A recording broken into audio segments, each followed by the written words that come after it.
سزا کے بعد انہیں رابن آئلینڈ جیل بھیج دیا گیا، جہاں وہ زندگی کے اگلے 18 سال قید رہے۔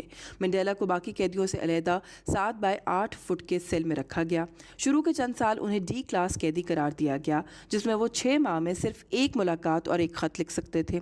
جیل میں منڈیلا اور ان کے ساتھیوں کو پتھر اور ماربل توڑنے پر لگا دیا گیا اور وہاں ان کی زندگی مشکل بنانے کی ہر ممکن کوشش کی گئی۔ قید کے دوران ہی ان کی والدہ اور بیٹے کا انتقال ہو گیا۔ اس کے باوجود جیل انتظامیہ نے انہیں ان کی آخری رسومات میں شرکت کی اجازت نہیں دی۔ دوران قید حکومت نے ان سے بارہا مذاکرات کی کوشش کی، لیکن انہوں نے اپنے اصولوں پر کسی قسم کا سودا کرنے سے انکار کر دیا۔ اس دوران بین الاقوامی بالخصوص مغربی دنیا کی طرف سے بھی جنوبی افریقہ پر دباؤ بڑھتا رہا کہ وہ ان متعصبانہ پالیسیوں پر نظر ثانی کرے اور جنوبی افریقہ میں اپارتھائڈ کے خاتمے کے لیے عملی اقدام اٹھائے۔ اس ضمن میں جنوبی افریقہ پر معاشی اور سماجی پابندیاں لگنا شروع ہو گئیں۔ شاید یہ بات کم لوگوں کو ہی معلوم ہو کہ جنوبی افریقہ کی کرکٹ ٹیم پر ICC نے 70 کی دہائی میں پابندی لگا دی تھی، جو 20 سال تک برقرار رہی۔ 20 سال کے بعد انہوں نے اپنا پہلا بین الاقوامی میچ 1991 میں بھارت کے خلاف کلکتہ میں کھیلا اور پھر آسٹریلیا میں منعقد ہونے والے 92 کے ورلڈ کپ میں شرکت کی۔ 80 کی دہائی کے آخر میں نیلسن منڈیلا ایک گلوبل آئیکن کا درجہ اختیار کر چکے تھے۔ ان کی رہائی کے لیے جنوبی افریقہ کی حکومت پر نہ صرف اندر سے دباؤ تھا، بلکہ مغربی ممالک کے تقریباً تمام ملک ان کی رہائی کا مطالبہ کر چکے تھے۔ بالآخر فروری 1990 میں 27 سال کے بعد منڈیلا کو رہا کیا گیا۔ رہائی کے وقت ان کی عمر 71 برس تھی۔ جب وہ جیل سے باہر آئے تو ان کا استقبال ہزاروں کے مجمع نے کیا۔ رہائی کے فوراً بعد انہوں نے اپنی سیاسی سرگرمیاں دوبارہ شروع کر دیں اور 1991 میں افریقن نیشنل کانگریس کے صدر منتخب ہو گئے۔ انہوں نے ملک کے مختلف شہروں میں لوگوں سے خطاب کیا اور اپنے کارکنان کو پھر سے متحرک کیا۔ اپریل 1994 میں جنوبی افریقہ میں پہلی بار تمام شہریوں کو ووٹ ڈالنے کا حق ملا۔